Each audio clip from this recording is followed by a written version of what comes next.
হয়েছিল জয়দেব মেলায়। আমার স্বামী সুবল সরকারের সাথে প্রথম দেখা হয়েছিল জয়দেব মেলায়। প্রথম দেখা, তারপর প্রথম ভালোবাসা, ভালো লাগা, প্রেম, যাই বলুন না কেন, তারপর সংসার, বিয়ে।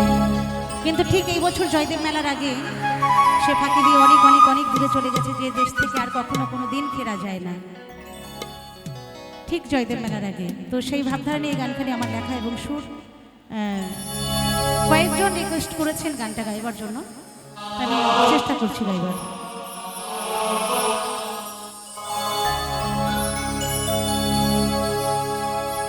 এই মেলাতেই হয়েছিল তোমার আমার দেখা, হঠাৎ একে দমকা ঝরে করে দিল একা। তাই 2 বছর আগে এখানে যখন এসেছিলাম, আমরা দুজনে এসেছিলাম, আনন্দ করেছিলাম। কিন্তু এত মেলার ভিড়ে, এত মানুষের ভিড়ে শুধু সবাই আছে, শুধু আমার মানুষটা নেই। তাই কি বলছে, এই মেলাতেই হয়েছিল তোমার আমার দেখা, হঠাৎ একে দমকা ঝরে করে দিল একা। আমি খোঁজে তোমায় মেলার ভিড়ে, রাতের পরে আমি খোঁজে তোমায় মেলার ভিড়ে, রাতের পরে কেন ছেড়ে দিলে হায়, আমি খুঁজে সারা রাত, কেন ছেড়ে দিলে হায়, আমি খুঁজে সারা রাত।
এই মেলাতে কত মানুষ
আমি খুঁজি